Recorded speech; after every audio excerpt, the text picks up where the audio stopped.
एक चूडाला नाम की परम ज्ञानी महापुरुष थे। उनके पति राजा थे।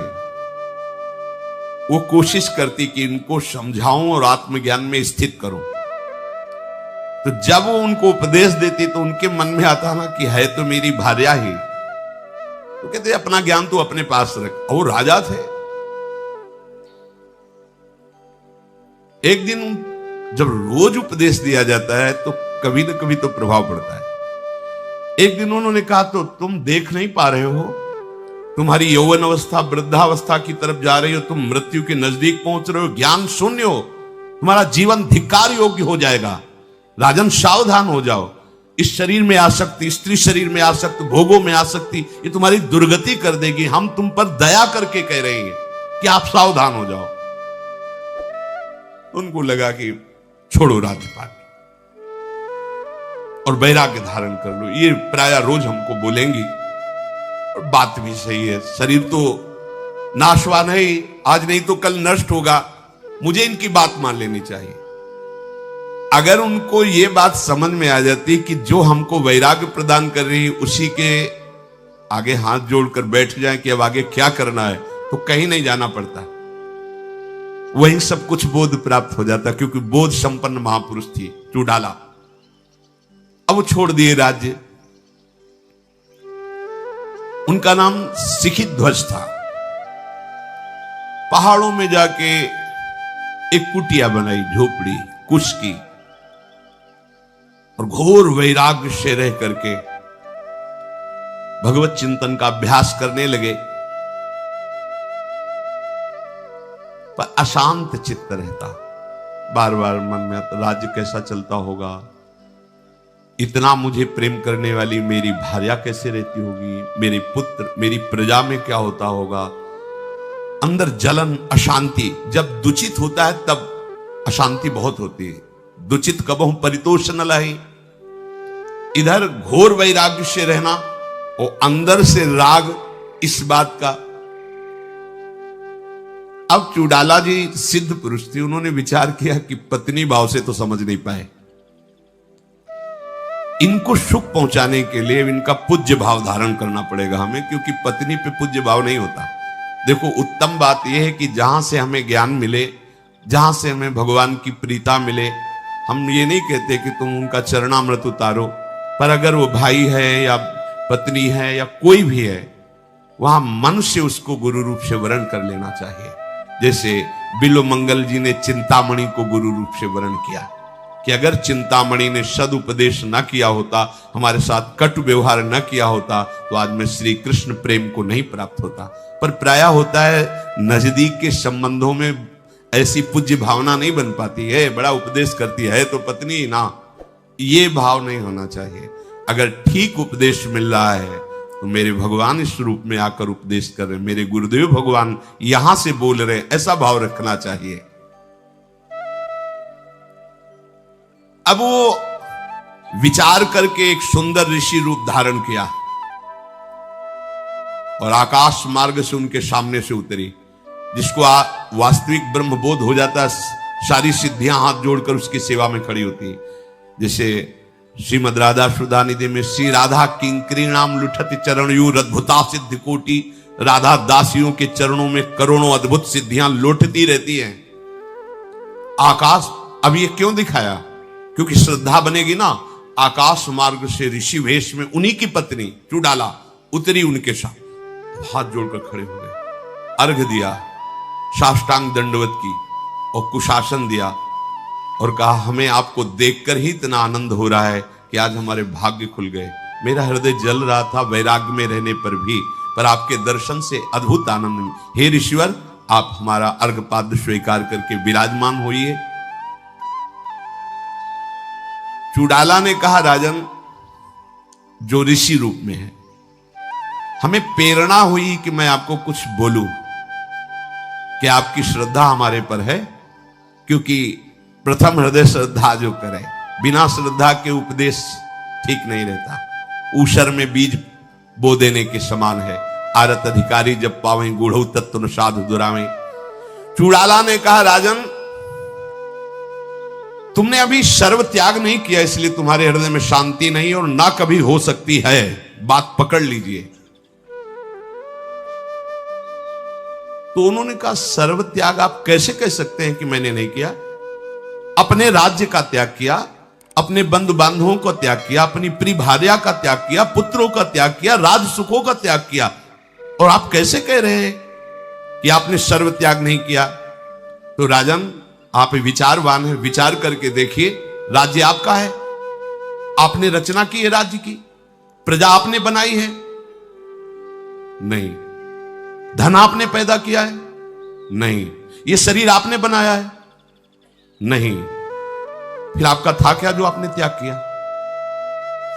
ये धन, स्त्री, गृह, राज्य, भूमि, छत्र, बंधु बांधव ये आपके थे ही नहीं, तो आपने त्याग क्या किया है? कैसे आप अपने को त्यागी मान रहे कि मैं सर्व त्यागी हूं? राजन, जो त्याग करना चाहिए वो आपने त्याग नहीं किया, इसीलिए आप शोक रहित नहीं हुए। तो राजा सिक्किध्वज ने कहा कि हे ऋषिवर, यदि आप ऐसा मानते हैं कि राजपाट मेरा नहीं, धन धान्य परिवार मेरा नहीं, तो ठीक ही मानते, क्योंकि मेरी भी समझ में आ गया वो मेरा नहीं था, तो मेरा क्या त्याग? तो ठीक है, इस पर्वत में बनी हुई ये गुफा, ये कुटिया और ये वन, मैं इसका परित्याग कर रहा हूं, अब विचरण करूंगा। तो उनका फिर गलती कर रहे हो, ये पर्वत आपने बनाया, आपने मान लिया कि पर्वत मेरा है, ये गुफा आपने बनाई, ये तृण आपने बनाए, तृण की पर्णकुटी आपने बनाई, तृण तो आपने नहीं बनाए, ये वृक्ष आपने बनाए, ये भूमि आपकी है, आपने क्या त्याग किया? हाँ, ये भी बात ठीक है। तो मतलब ये त्याग करना भी सर्व त्याग नहीं होगा, आपका जो है वो त्याग करो, तभी सर्व त्याग माना जाएगा। अच्छा, तो ये वन, ये गुफा, ये कुटिया मेरी नहीं, तो मैं जिस आसन पे बैठा हूं, ये जो मेरा कमंडल है, ये जो मेरी माला है रुद्राक्ष की, मैं इसको ग्रहण करता हूं, इसीलिए सर्व त्याग नहीं हुआ ना, इसको भी त्याग करता हूं। फिर वह श्री और का कमंडल की रचना आपने की है, रुद्र अक्ष की माला की रचना आपने की है, ये आसन आपने सृष्टि में प्रकट किया है। नहीं, तो फिर जब तुम्हारा है नहीं तो त्याग किस बात का? अच्छा, ये सारी वस्तुएं नहीं है मेरी, तो क्या अब बकाया क्या रह गया त्याग का? अच्छा, तो मैं अपने शरीर को पर्वत से गिरा करके नष्ट कर दूंगा, क्योंकि शरीर को तो सर्व त्याग माना जाएगा। फिर हंसी और कहा, राजन, चिरकाल तक इसी देहाभिमान में तुम शोकित हो रहे हो। यह देह तुम्हारी रचना है क्या? तुमने इसमें क्या बनाया है? इस बेचारे को नष्ट करने की बात तुमने कैसे सोच ली? जब तुम रचना नहीं कर सकते तो नष्ट करने का अधिकार तुमको कैसे मिला? ये तुम्हारा है क्या? ये शुद्ध ज्ञान की बात पत्नी रूप से समझा रही थी तो समझ में नहीं आया, ऋषि रूप से समझा रही। अभी तुम सर्वत्याग परमानंद की प्राप्ति की व्यर्थ बातें करो, क्योंकि सर्वत्याग तुम में नहीं है। सीखी द्विज बोले कि सर्व त्याग में ये रक्त मांस में शरीर, अगर इसको नष्ट कर देते तो मेरा त्याग नहीं माना जाएगा। ऋषि रूप में उन्होंने कहा, बेचारे निरपराध शरीर को क्यों आप मारना चाहते हो? इसने आपका क्या बिगाड़ा है? तुम अज्ञानी प्रतीत होते हो। शरीर को मैं मान रहे हो, मेरा मान रहे हो, फिर उसको नष्ट करना चाहते हो, यह अज्ञान का लक्षण है। बेचारा जड़ शरीर वैसे ही मरा हुआ है, मूक आत्मा है, उसको मारना क्या है? आपकी अभी बुद्धि ठीक नहीं है। अब पत्नी रूप से तो नहीं कह सकती थी ना, इसलिए ऋषि रूप से आप जो ये शरीर की त्याग की बात कहते हैं, ये अपराध माना जाता है। बिल्कुल नहीं, वो तुम्हारा है ही नहीं। कमल लोचन राजन, शरीर का त्याग कर देने पर भी सर्व त्याग नहीं माना जाएगा, क्योंकि दूसरा शरीर मिल जाएगा। सर्व त्याग वही है कि जन्म मृत्यु का चक्र मिट जाए। तो हे देव, फिर किसका त्याग करना त्यागी कहा जाएगा? ये जन्मादि कर्मों का बीज क्या है? किसका त्याग करने पर आप मानेंगे कि मैं सर्व त्यागी हो गया हूं?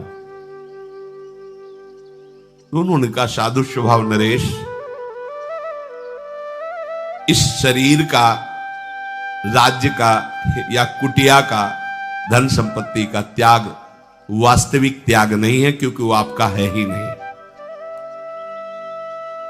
जब तक आप इस जगत में विचरण करने वाले मन का त्याग नहीं करेंगे, तब तक आप त्यागी नहीं माने जाएंगे। जो पीछे मंदाल शाह जी अपने पुत्रों को उपदेश कर रहे हैं कि तुम इस मन का त्याग कर दो। नरेश्वर, आप मन को ही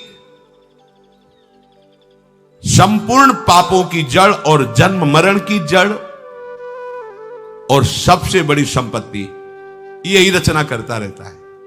सारा का सारा खेल इसी मन का है। यही जगत है, यही सर्वात्मा पापात्मा बन जाता है। सर्वात्मा पापात्मा बन जाता, यही सब रूपों में है मन। मन का ही, जैसे स्वप्न में देखा ना, स्त्री पुरुष बाजार मारपीट दुख सुख लाभ हानि कुछ नहीं था, केवल एक मन ने रचा, केवल एक मन ने, कुछ नहीं, बिल्कुल असत्य। कहा कि सर्व त्यागी वही कहा जाता है जो मन का त्याग कर देता है। अब ये बड़ी समस्या है। अपने लोग तो मानते थे त्यागी वैरागी सन्यासी अपने शरीर को खूब सजा धजा के कपड़ा लता घर परिवार छोड़ दिया है, पर यहां वास्तविक त्याग किसे माना जाता है? जो मन का त्याग कर देता है, मन से ही अपना संबंध हटा देता है। ये वीर बहादुर कोई गुरु कृपा पात्र कर सकता, दूसरा नहीं। सृष्टि पूरी इसी से चल रही है। मन ही बंधन और मोक्ष का कारण है। अब आप देख लीजिए, मन अगर हट कर ले कि इस फूल को देखना है, तो आप आंख मूंदोगे तो फूल सामने खड़ा कर दो, सामने ऐसे ले आएगा।